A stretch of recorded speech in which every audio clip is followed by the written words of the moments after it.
ആശുപത്രിയിൽ 14 വയസ്സുള്ള ഒരു പെൺകുട്ടിയെ പ്രവേശിപ്പിച്ചു. സ്ത്രീകൾക്ക് മാത്രമേ ക്ലീനിങ്ങിനും പോകാൻ അനുവാദമുണ്ടായിരുന്നുള്ളൂ. ഇതിനുള്ള കാരണമറിഞ്ഞാൽ നിങ്ങൾ തീർച്ചയായും ഞെട്ടും. 12 പേർ അവളോട് ക്രൂരമായി പെരുമാറിയിട്ടുണ്ട്. 12 പുരുഷന്മാർ. അതുകൊണ്ട് തന്നെ ഒരു പുരുഷനും അവളുടെ അടുത്തേക്ക് പോകാൻ അനുവാദമില്ല. ഈ കൊച്ചുകുട്ടിക്ക് അങ്ങനെ എന്താണ് സംഭവിച്ചത്? തീർച്ചയായും ഈ ഒരു പ്രായത്തിൽ ഏതൊരു കുഞ്ഞുങ്ങൾക്കും സഹിക്കാൻ കഴിയാത്തൊരു വേദനയാണ് അവൾ അനുഭവിച്ചത്.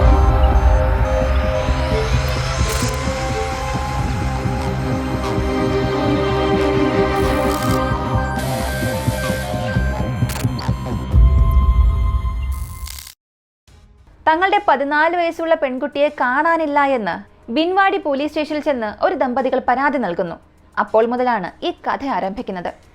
ഈ പെൺകുട്ടി ആരോടും പറയാതെ പൂനെ റെയിൽവേ സ്റ്റേഷനിൽ ഒരു സുഹൃത്തിനെ കാണാൻ പോയി. ഇതാണിതിന് പിന്നിലെ സത്യം.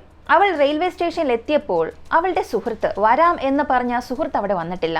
ഇപ്പോഴാണ് അവൻ തന്നോട് കള്ളം പറഞ്ഞുവെന്ന് അവൾക്ക് തോന്നിയത്. വല്ലാത്ത ദുഃഖത്തോടു കൂടി അവൾ അവിടെയുള്ളൊരു ബെഞ്ചിലിരുന്ന് കരയാൻ തുടങ്ങി. ഈ സമയത്താണ് അരികിലുണ്ടായിരുന്ന ഒരു ഓട്ടോ ഡ്രൈവർ ഈ പെൺകുട്ടിയെ ശ്രദ്ധിച്ചത്. അവളുടെ അടുത്തേക്ക് വന്ന് കാര്യം എന്താണെന്ന് ചോദിച്ചു. എന്തിനാണ് നീ കരയുന്നതെന്നും ചോദിച്ചു. ഇപ്പോൾ ആ പെൺകുട്ടിക്ക് ഓട്ടോ ഡ്രൈവറോട് ഒരല്പം വിശ്വാസം വന്നു.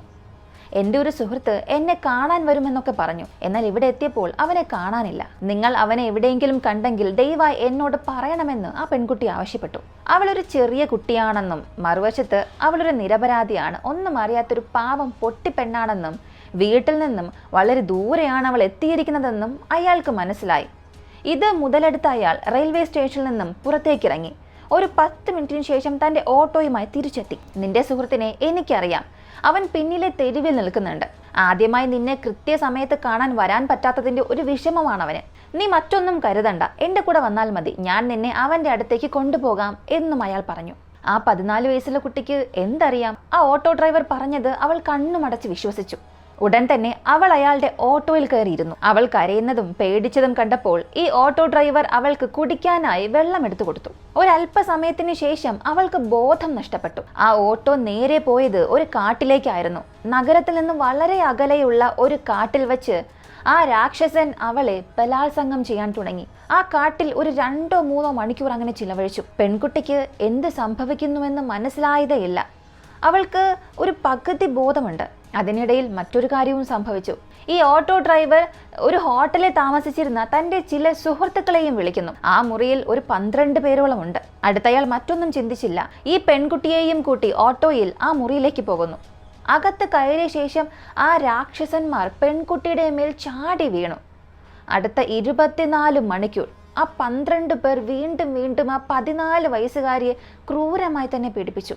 വളരെ അത്ഭുതകരമായ ഒരു കാര്യം, ഇപ്പോൾ എനിക്ക് വിശ്വസിക്കാൻ കഴിയാത്തൊരു കാര്യം, ഈ ഹോട്ടൽ നഗരത്തിന്റെ മധ്യത്തിലാണ് സ്ഥിതി ചെയ്യുന്നത്. അവിടെ ആ പെൺകുട്ടിയുടെ കരച്ചിലും നിലവിളിയും ഒക്കെ കേൾക്കുന്നുണ്ട്. എന്നിട്ടും എല്ലാവരും ആ ശബ്ദം എന്തുകൊണ്ട് അവഗണിച്ചു എന്ന് പോലും മനസ്സിലാകുന്നില്ല. രാത്രി മുഴുവനും ആ 12 പേർ അവളെ വെറുതെ വിട്ടില്ല. ഇടയ്ക്ക് വെള്ളം ചോദിച്ചു, അവൾ ഭക്ഷണം ചോദിച്ചു. പക്ഷെ ആരും അവളുടെ വാക്ക് കേട്ടതേയില്ല. പിറ്റേ ദിവസം വൈകുന്നേരം ആ പുരുഷന്മാരിൽ ഒരാളുടെ മനുഷ്യത്വം ഉണർന്നു.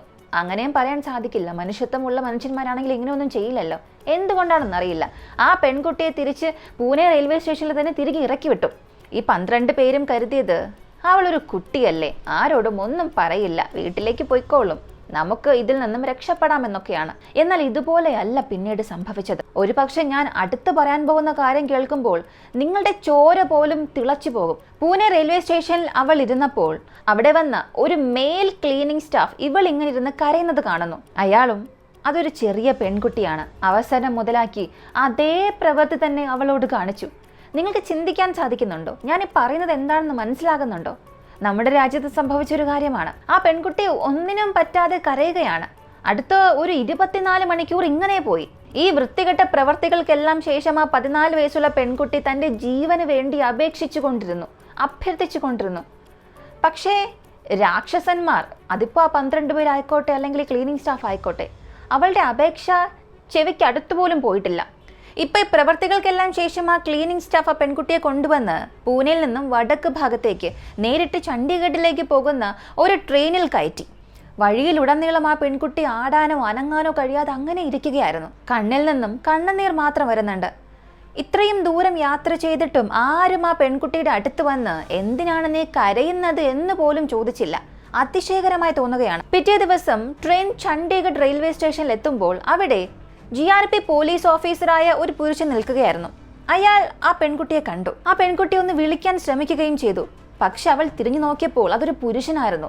അത് കണ്ടവൾ ഭയന്ന് ഓടാൻ തുടങ്ങി. തന്റെ അടുത്തേക്ക് വരരുത് എന്ന് അവൾ വിറച്ചുകൊണ്ട് പറഞ്ഞു. ഇതെല്ലാം കണ്ടപ്പോൾ ആ ഉദ്യോഗസ്ഥന് മനസ്സിലായി എന്തായിരിക്കാം സംഭവിച്ചിട്ടുണ്ടാകാമെന്ന്. എന്നിട്ട് അവളെ നിരീക്ഷിച്ചു കൊണ്ടിരുന്നു. അവൾ ട്രെയിനിൽ നിന്നും ഇറങ്ങി ഒരു വശത്തെ ബെഞ്ചിൽ ചെന്നിരുന്നു. ഇതെല്ലാം നിരീക്ഷിച്ചുകൊണ്ടിരുന്ന പോലീസുകാർ ഉടൻ തന്നെ ശിശുക്ഷേമ പ്രവർത്തകരെ വിളിച്ചു വരാൻ ആവശ്യപ്പെട്ടു. ഈ ഡിപ്പാർട്ട്മെന്റിൽ നിന്നുള്ള ഒരു സ്ത്രീ അടുത്തേക്ക് വന്ന് ആ പെൺകുട്ടിയുടെ അടുത്തിരുന്നു. പെൺകുട്ടിയോട് സംസാരിക്കണം. പക്ഷേ അതേ കാര്യം വീണ്ടും സംഭവിക്കുമോ എന്ന ഭയത്തിൽ ആ പെൺകുട്ടി ആരോടും ഒന്നും പറഞ്ഞില്ല. പക്ഷെ ആ വനിതാ ഓഫീസർ വളരെ മിടുക്കിയായിരുന്നു. പതുക്കെ ആ പെൺകുട്ടിയോട് സംസാരിക്കാൻ തുടങ്ങി. അവളുടെ ഹൃദയം കീഴടക്കി. അവളെ ആശ്വസിപ്പിച്ചു. പേടിക്കാൻ ഒന്നുമില്ല, ഞങ്ങൾ കൂടെയുണ്ട്. ഒന്നിനെക്കുറിച്ചും വ്യാകുലപ്പെടേണ്ട ആവശ്യമില്ല. ഞാൻ നിന്നെ വീട്ടിലേക്ക് കൊണ്ടുപോകാം എന്ന് പറഞ്ഞു. കൂടാതെ നിന്നോടിത് ചെയ്തവർക്ക് ശിക്ഷ ലഭിക്കുമെന്ന് ഒരു ഉറപ്പും നൽകി. ഇതെല്ലാം കേട്ട ശേഷം പെൺകുട്ടി തനിക്ക് സംഭവിച്ച എല്ലാ കാര്യങ്ങളും വളരെ വിശദമായി ആ വനിതാ ഓഫീസറോട് പറഞ്ഞു. സുഹൃത്തിനെ കാണാൻ പോയ കാര്യവും ഒരു ഓട്ടോ ഡ്രൈവർ അവളെ കാട്ടിലേക്ക് കൊണ്ടുപോയ കാര്യവും അവിടെ നിന്നും ഒരു 12 പേർ തന്നോട് ഇങ്ങനെയുള്ള വൃത്തികെട്ട കാര്യം ചെയ്തു, മറുവശത്ത് റെയിൽവേ സ്റ്റേഷനിലെ ക്ലീനിങ് സ്റ്റാഫ് തന്നോട് ചെയ്ത കാര്യം എല്ലാം അവൾ പറഞ്ഞു. ഇതേ സമയം ബൻവാരി പോലീസ് സ്റ്റേഷനിലെ ആളുകൾ ഇപ്പോഴും ഈ പെൺകുട്ടി എവിടെ പോയി എന്ന് അന്വേഷിക്കുകയായിരുന്നു.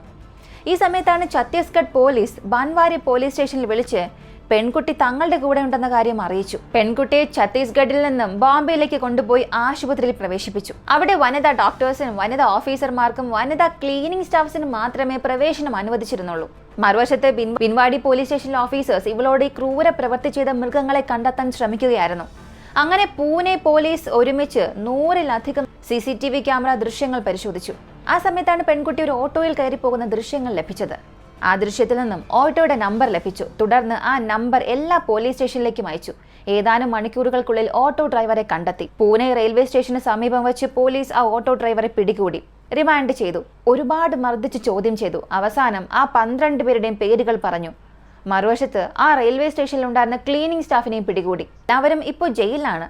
പക്ഷെ നിങ്ങളൊന്ന് ചിന്തിച്ചു നോക്കുക, ഇവർ മാത്രമാണോ ഈ തെറ്റ് ചെയ്തത്?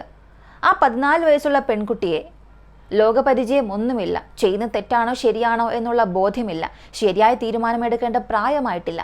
ആ ഒരു കുഞ്ഞിനെ എന്തൊക്കെയോ പറഞ്ഞ് ആ റെയിൽവേ സ്റ്റേഷൻ വരെ എത്തിച്ച ആ ഒരു വ്യക്തി, അവൻ ആരാണ്? അവനും ഈ തെറ്റിനെല്ലാം സമാനമായ പങ്ക് വഹിച്ചിട്ടില്ലേ? അങ്ങനെയാണെങ്കിൽ ഈ പെൺകുട്ടിക്ക് പൂർണ്ണ നീതി ലഭിച്ചോ ഇല്ലയോ? നിങ്ങളുടെ അഭിപ്രായം കമൻറ്റിൽ പറയുക.